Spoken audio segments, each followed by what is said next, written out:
नारायणच किती आहे?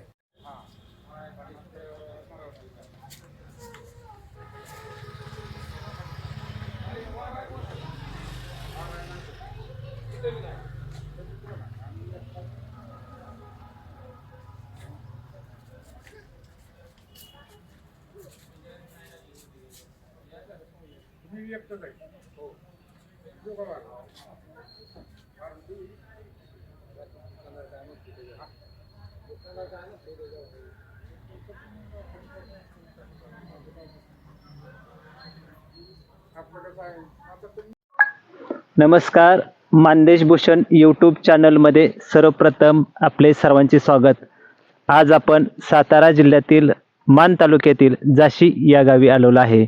शेतकरी बांधवांनो, आपण बघत आहात की हे तुतीचं पीक आहे आणि हे तुतीचं पीक घेतलेलं आहे जाशी येथील प्रगतशील बागायतदार अजित खाडे पाटील यांनी. तर हे तुतीचं पीक कशा पद्धतीने घेतलेलं आहे किंवा कशी त्याच्यापासून पिका घेण्यापाठीमागचा उद्देश काय होता किंवा वेगवेगळी पिकं घेत असताना अजित खाडे पाटील यांनी या पिकाकडे का वळले, या संदर्भात आपण खास त्यांच्याशीच बोलणार आहोत. हा, नमस्ते. मला एक सांगा की तुम्ही आतापर्यंत कोणकोणत्या प्रकारची पिकं घेत होता? यापूर्वी पिकं म्हटलं तर ऊस असायचा, कांदा असायचा, शाळू, गहू, असं काय ते शाश्वत उत्पादन राहत नव्हतं. त्या कारणानं रेशीम उद्योगाकडे वळालो. मग रेशीम उद्योग तुम्ही घ्यायचं ठरवलं, पण हा जो रेशीम पीक घ्यायचं होतं यापूर्वी तुम्ही कुठं बघितलेलं होतं का? त्यांनी कशा पद्धतीने घेतलेलं होतं किंवा त्याची काही माहिती घेतलेली होती का तुम्ही अगोदर? नक्कीच या बाबतीत कसं आहे, जे जुने शेतकरी आहेत त्यांचं आम्ही मार्गदर्शन घेतलं, लागवड पद्धती बघितल्या आणि त्यानुसारच आम्ही त्याचं उत्पादन, त्याचं कसं पीक आहे हे पाहूनच आम्ही यामध्ये उतरलो. आता शेतकऱ्यांनी जर हा तुतीचं जर पीक घ्यायचं असेल तर कशा पद्धतीने घ्यावं किंवा त्याची सुरुवात कशा पद्धतीने करावी शेतकऱ्यांनी? तर प्रथम तर जे नवीन शेतकरी आहेत त्यांनी जे जुने शेतकरी आहेत त्यांचं मार्गदर्शन, त्यांच्या फार्मला भेट देणं, तुती लागवड संदर्भात माहिती घेणं, कशी लागवड घेतली पाहिजे या बाबतीत त्यांनी मार्गदर्शन घेऊन यामध्ये उतरलं पाहिजे. आता एक सांगा की हे जे तुतीचं पीक दिसत आहे, तर हे तुतीचं पीक घेण्यापूर्वी शेतकऱ्यांनी शेतीची मशागत कशा पद्धतीने करावी किंवा हे जे तुतीसाठी जे रोप लागतं किंवा बियाणं लागतं ते कुठून उपलब्ध करावं? मशागत म्हटलं तर जमीन तर आपण कुठलंही पीक करायचं असेल तर नांगरट करणे, खत घालणे, शेणखत एकरी नाही म्हटलं 7-8 ट्रॉल्या घातलेलं योग्यच राहील. व्यवस्थित फनपाळी करणे, सरी काढणे, सरी काढण्यासाठी अनेक पद्धती आहेत. ट्री प्लांट आहे, ही आता आपण पाहतोय ते रेग्युलर पद्धत आहे. तर 5 अडीच 5 2 3 पूर्वी 3 2 5 अशी लागवड होत होती. या पद्धतीने लागवड होते. आणि जर बियाणं जर म्हटलं तर जे जुने शेतकरी आहेत यांच्याकडून आपण काडी घेऊन ती बी काडी खात्रीशीर कोणती उगवण क्षमता आहे अशी पाहून आपण करू शकतो. किंवा आपल्याला मार्केटमध्ये उपलब्ध रोपं वगैरे 4 ते 5 रुपयेपर्यंत मिळू शकतात. ती रोपं घेऊन आपण लागवड करू शकतो. आता तुम्ही जे हे पीक एवढं दमदार आणलेलं आहे, तर हे जी काडी आहे ह्या पिकाची, हे कुठनं उपलब्ध केली तुम्ही? आता ही माझं मी जवळजवळ 2017 पासून यामध्ये उतरलोय. आपल्याकडे जे पलीकडे दिसतंय ते त्या पद्धतीनं काडी तयार झालेली आहे. त्यापासून एकदा याची काडी पक्व झाली आणि ती कट केली, 7-8 महिन्याचं जर जुनी काडी झाली तर ही कट करून आपण रिप्लांट करू शकतो. रिप्लांट करू शकता. आता शेतकऱ्यांना एक प्रश्न पडतो की जर हे पीक लावलं तर ह्या पिकावर रोग पडतो का? आणि पडला तर त्यासाठी कुठले औषध आहे तुमच्याकडे की ती रोग थोपवण्यासाठी? नाही, आपण ज्या वेळेला फर्स्ट टाइम जर लागवड करत असतो त्यावेळेला काडी जर कवळे असेल तर जरा थोडंसं मुळकूज होण्याची एक शक्यता असते. काडी तर एक 8 ते 10 महिन्याची जून असेल तर उगवण क्षमता चांगली असते. 22-10 किंवा नॉर्मल कीटकनाशक आपण जरी वापरलं आणि जर्मिनेटर वगैरे वापरलं तर उगवण क्षमता चांगली होते आणि चांगलं पीक लहानपणी 1 वर्ष तर काळजी घेतली की नंतर नाही काय अडचण येऊ शकत. ह्या पिकावर रोग पडतो का? रोग पडतो. रोग म्हणजे असे नॉर्मल थ्रिप्स वगैरे कांद्यावरची जसा थ्रिप्स पडतो तसं याच्यावरती थ्रिप्स वगैरे राहतात किंवा पावडर मिल्डो वगैरे म्हणजे थोडंसं बुरशीजन्य रोग असतात यामध्ये. पण किरकोळ अगदी 22 किंवा M45 नॉर्मल हात दिला किंवा रोगाचा हात 2% आपण घेतलं तर चालेल. असं काय आंतरप्रवाह वगैरे कीटकनाशक याला स्ट्रॉंगली चालत नाहीत. नाही का? आता जर 1 एकर मध्ये एखाद्या शेतकऱ्याला जर तुतीचं पीक घ्यायचं असेल, हं. तर साधारण त्याला किती खर्च येतो? आता जर आता सध्या मार्केट चेन म्हटलं तर एकरी 4 ते 4.5 हजार रोपं बसतात. 20,000 रोपांचा खर्च राहतो. खत-बीत व्यवस्थापन जर केलं तर 25-30 हजारात प्लांटेशन एकराचं होऊ शकतं. 25-30 हजार. हजार. हं. आता जर हे 25-30 हजार रुपये खर्च येत असेल हं. एका एकरामध्ये तुतीच्यासाठी, तर साधारणपणे त्याचा फायदा शेतकऱ्यांना किती मिळू शकतो किंवा किती हां. आहे त्याचा? आता हे कसं आहे, आपण जे रेग्युलर जी पिकं घेत असतो त्यामध्ये वार्षिक पिकं असतात किंवा असं कांद्याचं घेतलं तर 6 महिन्याला असतं किंवा एकच पीक निघू शकतं. वर्षातून आपण तुतीपासून कमीत कमी जरी म्हटलं तर 4 पिकं घेऊ शकतो, की फर्स्ट टाईमला जर कट केलं, की परत ते कट केल्यानंतर 40 ते 45 दिवसात परत नंतर पीक घेता येतं. अशा वर्षातून 4 बॅचेस निघू शकतात. 4 बॅचेस निघू शकतात. निघू शकतात.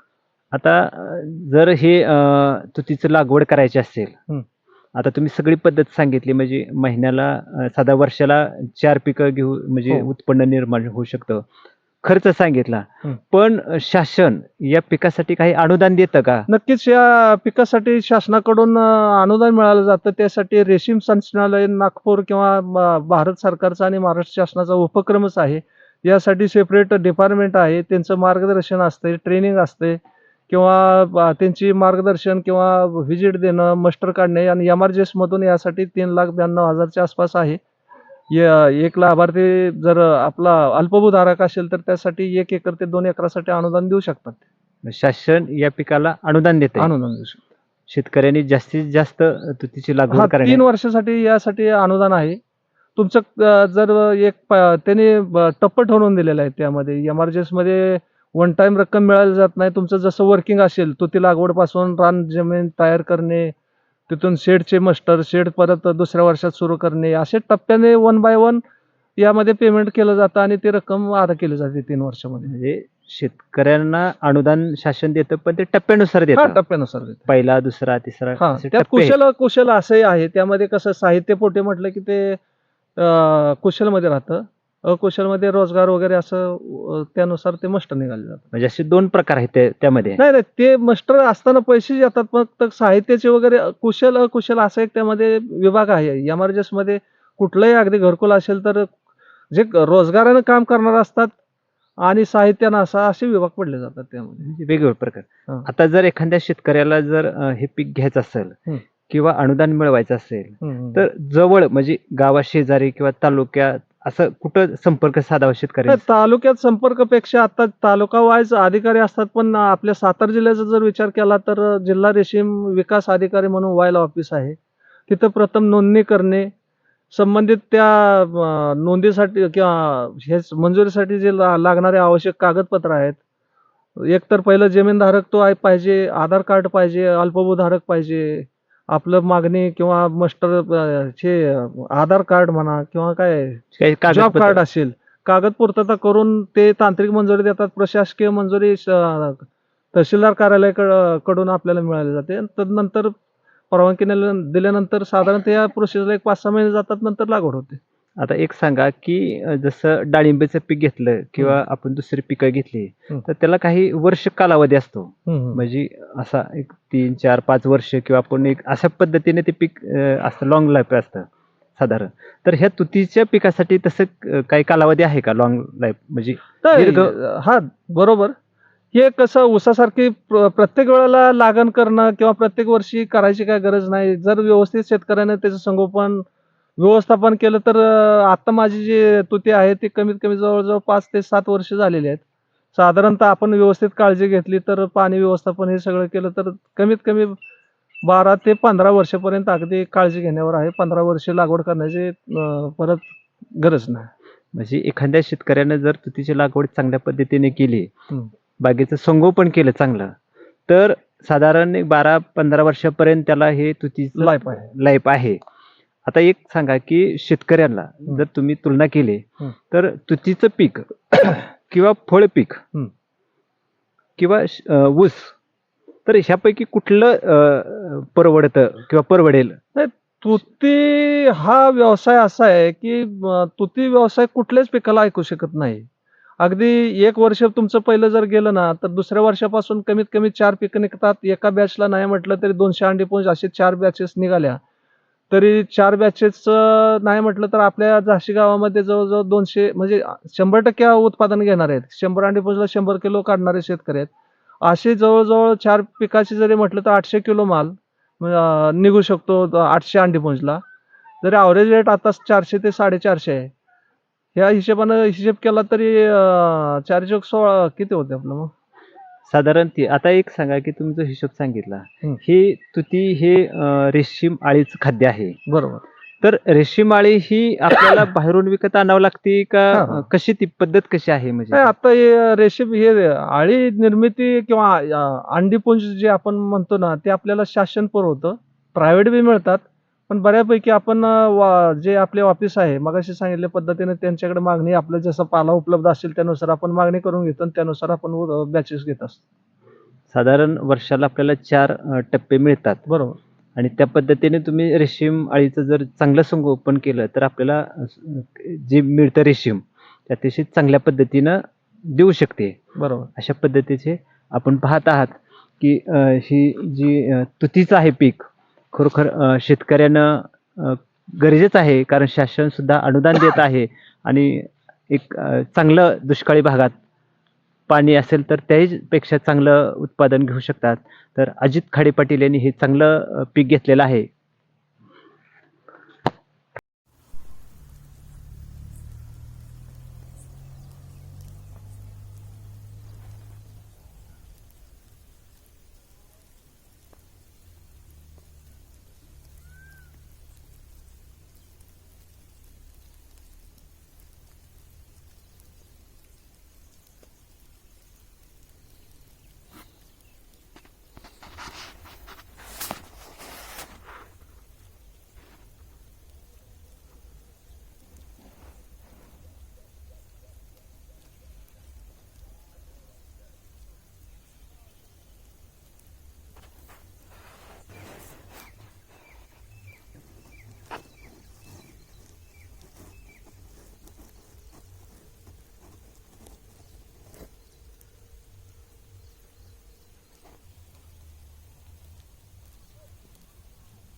मगाशी आपण तुतीच्या शेतामध्ये होतो आणि तुतीचं पीक कसं घेतात या संदर्भात अजित खाडे पाटील यांनी सविस्तर माहिती दिलेली आहे.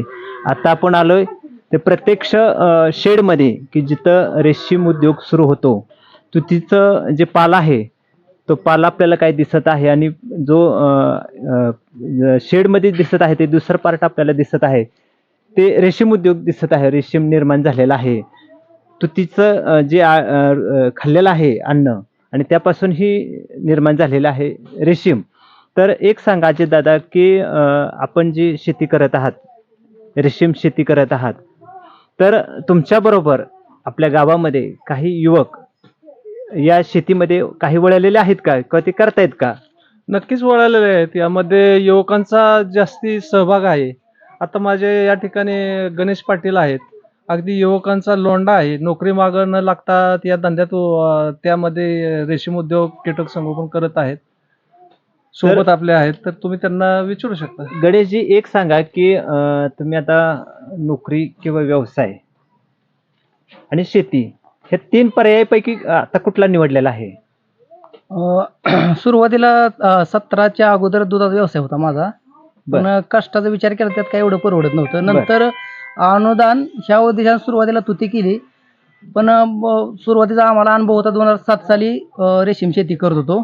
त्यानंतर रेशीम शेती ही त्यानंतर उजीचा प्रादुर्भाव आणि त्यावेळेस शाश्वत दर नसल्यामुळे ती व्यवसाय बंद केला आणि नंतर 18-19ला या व्यवसायात उतरलो. म्हणजे तुम्ही दुसऱ्यांदा ह्या रेशीम व्यवसायाकडे तुम्ही वळालेला आहात. हो.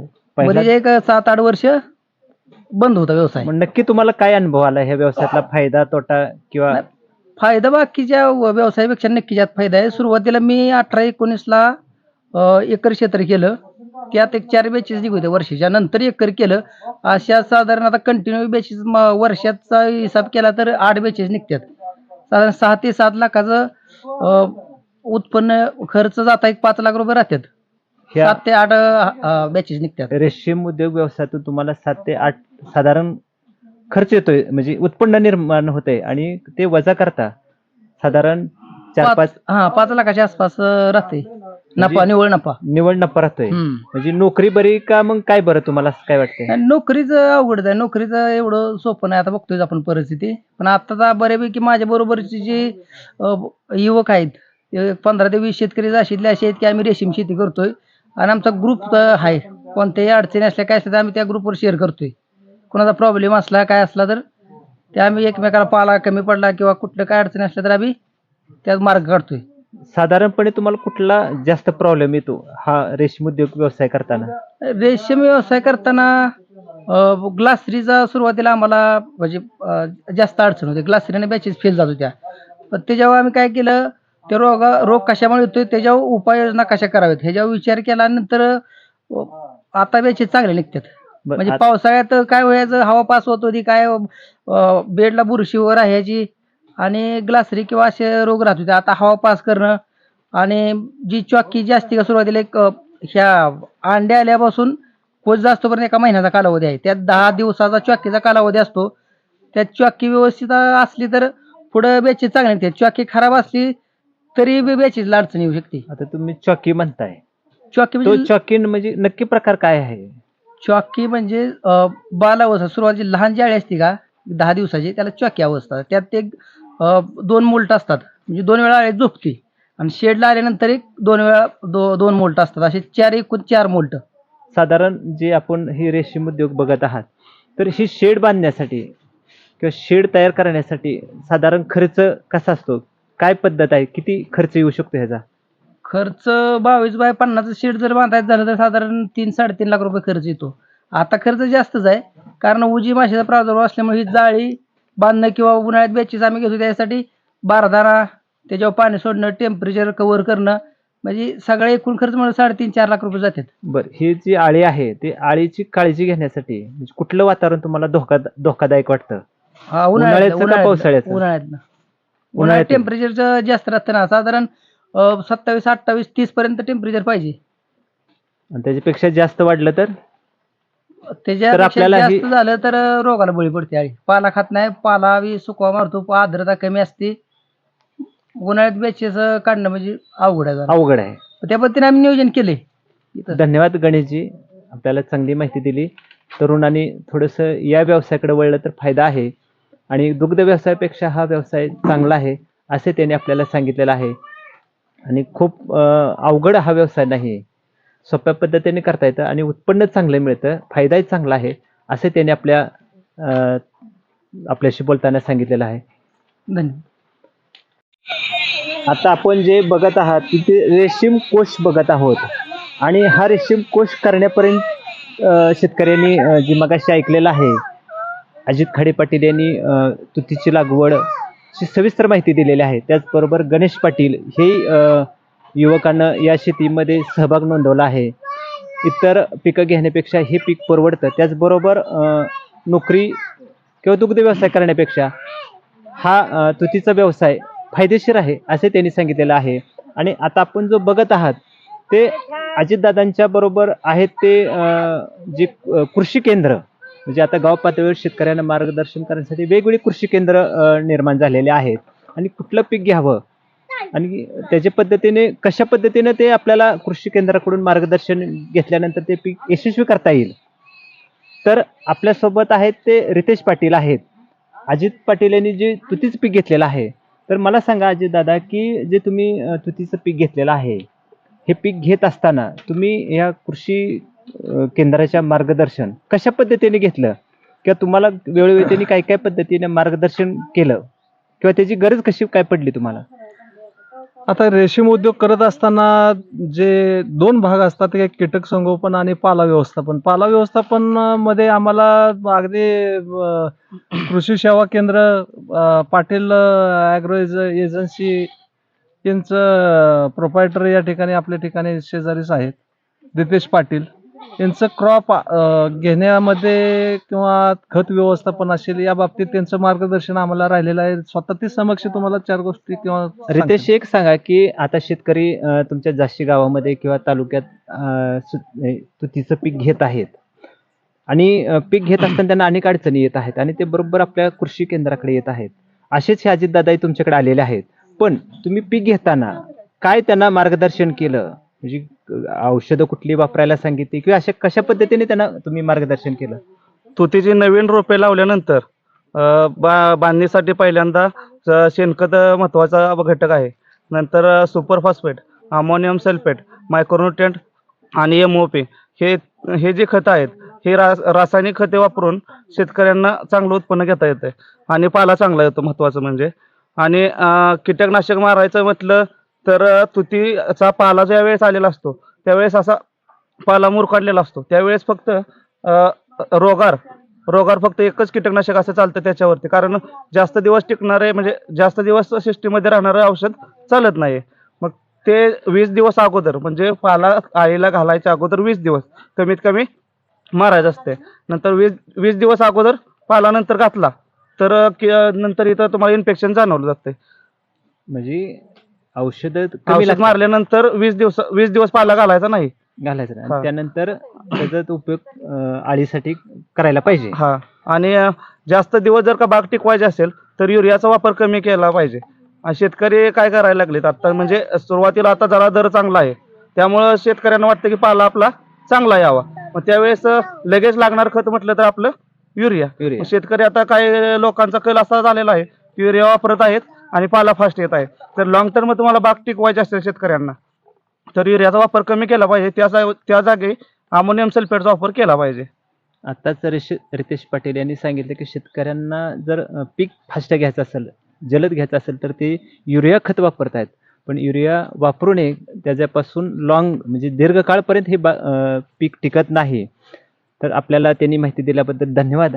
आणि आता एक सांगा अजय दादा की जे रेशीम कोश आपल्या हातात आहे, हातात शेवट विक्रीपर्यंत आलेला आहे, तर तुम्ही ही विक्री कशा पद्धतीने करता? आता या ठिकाणी हार्वेस्टिंगच आपलं चालू आहे आणि हार्वेस्टिंग केल्यानंतर आपण जे प्लॅस्टिक पिशवीमध्ये आपण ते पॅकिंग करून रिलर्स असतात त्यांच्याकडे आपण 1-2 दिवसात आपण लगेच ट्रान्सफर करत असतो. त्याला जास्त वेटिंग करून चालत नाही. त्यानंतर त्या पुढच्या प्रोसिजर असतात, धागा तयार करणे किंवा काय करणे. धन्यवाद. तुतीचं पीक घेण्यापासून ते रेशीम इथपर्यंतची जी पद्धत आहे ती अजित खाडे पाटील यांनी आपल्याला सांगितलेली आहे. आणि शेतकरी बांधवांनो, खरं तर तुतीचं पीक हे अतिशय फायदेशीर आहे. कमी कालावधी, वर्षातून आपल्याला ते उत्पन्न देणार आहे.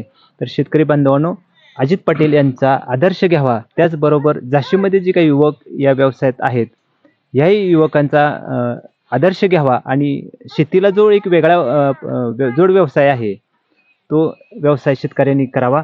मानदेश भूषण यूट्यूब चॅनलतर्फे अजित पाटील यांना मनापासून शुभेच्छा. धन्यवाद.